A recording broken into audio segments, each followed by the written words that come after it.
Bonjour chers élèves de seconde, j'espère que tout va toujours bien pour vous. On va se lancer dans un nouveau chapitre sur les vecteurs, donc chapitre de géométrie, où on va avoir besoin de faire quelques petits rappels de base pour avoir tous les outils pour aborder correctement les vecteurs. Donc on va essayer de se rappeler ce qu'est une translation. Pour définir une translation, il suffit de deux points distincts qui indiquent la direction, le sens et la longueur de ce qu'on appelle un glissement. Un exemple sur la figure ci-contre, la translation qui transforme A en A' transforme également B en B', car les segments A' et B' sont de même direction, donc de A vers A', de B vers B', ils vont dans la même direction, de même longueur, et ils vont dans le même sens. Donc la direction, c'est la droite sur laquelle ils sont portés, le sens, c'est est-ce que je vais de B vers B' ou de B' vers B. Si vous voulez, sur une direction donnée, vous avez deux sens possibles. Et là, si je vais de A vers A', de B vers B', même direction, même sens et même longueur. Donc on a fait ce que l'on appelle une translation. Là, mon trèfle, il s'est translaté de A vers A' pour sa base, de B vers B' pour son cœur.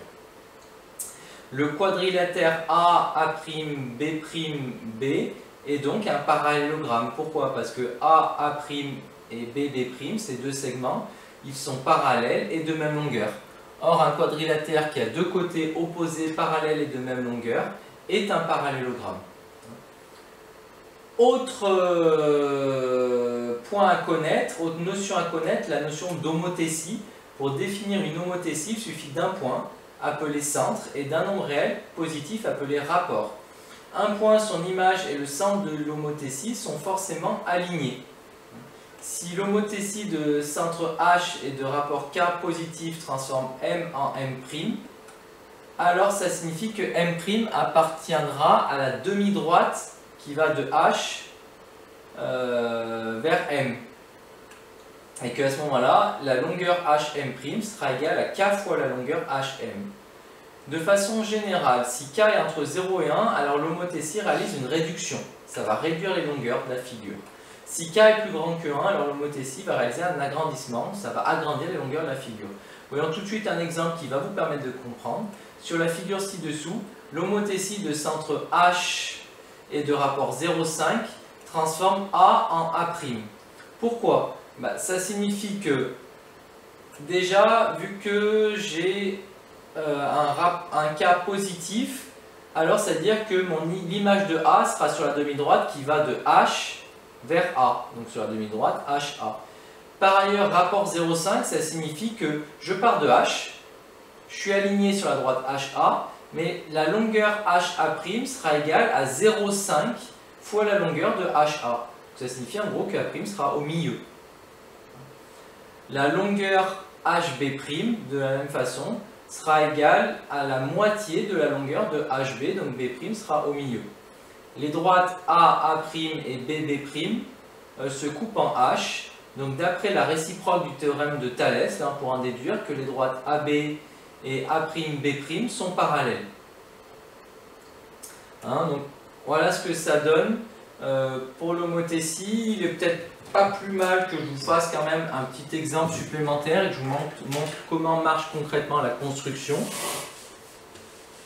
Si vous avez ici un point A,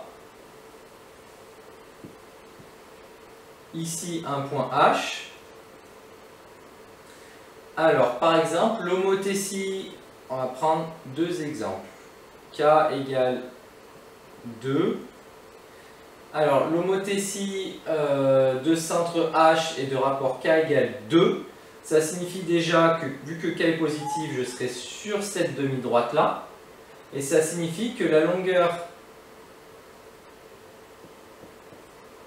A'H sera égale à 2 fois la longueur AH. Donc, ça signifie que mon point A', il va se situer par là. Si par exemple j'avais pris, donc ça c'est mon H, comme rapport K égale moins 3, alors ça signifie que cette fois-ci on irait dans l'autre sens. Et moins 3, ça signifierait que A seconde H serait égal à 3 fois AH. Donc AH il est là. 1, 2, 3. Donc mon point, si vous voulez, il serait tout en bas. Donc ce serait le point que j'ai appelé A seconde. Donc si vous avez compris, le signe du rapport nous permet de savoir dans quel sens on va aller. Si le signe est positif, alors je vais de H vers A. Si le signe est négatif, je vais dans l'autre sens. Et ça nous permet ensuite, la valeur absolue nous permet de connaître le rapport de longueur entre AH et A'H. Donc voilà comment ça marche pour déterminer une homothétie de centre H. Et enfin, un dernier point, mais bon ça c'est relativement simple, mais c'est bien de se le rappeler quand même parce qu'on va en avoir besoin pour les vecteurs. Les coordonnées d'un point, donc si on est dans un repère OIJ, je vous rappelle que O ça indique du coup l'origine, que I ça indique l'unité sur l'axe des abscisses, donc la droite OI orientée de O vers I c'est l'axe des abscisses, la droite OJ orientée de O vers J c'est l'axe des ordonnées, et que les longueurs OI et OJ nous donnent les unités, donc le 1 sur l'axe des abscisses est donné par le I, le 1 sur l'axe des ordonnées est donné par le J.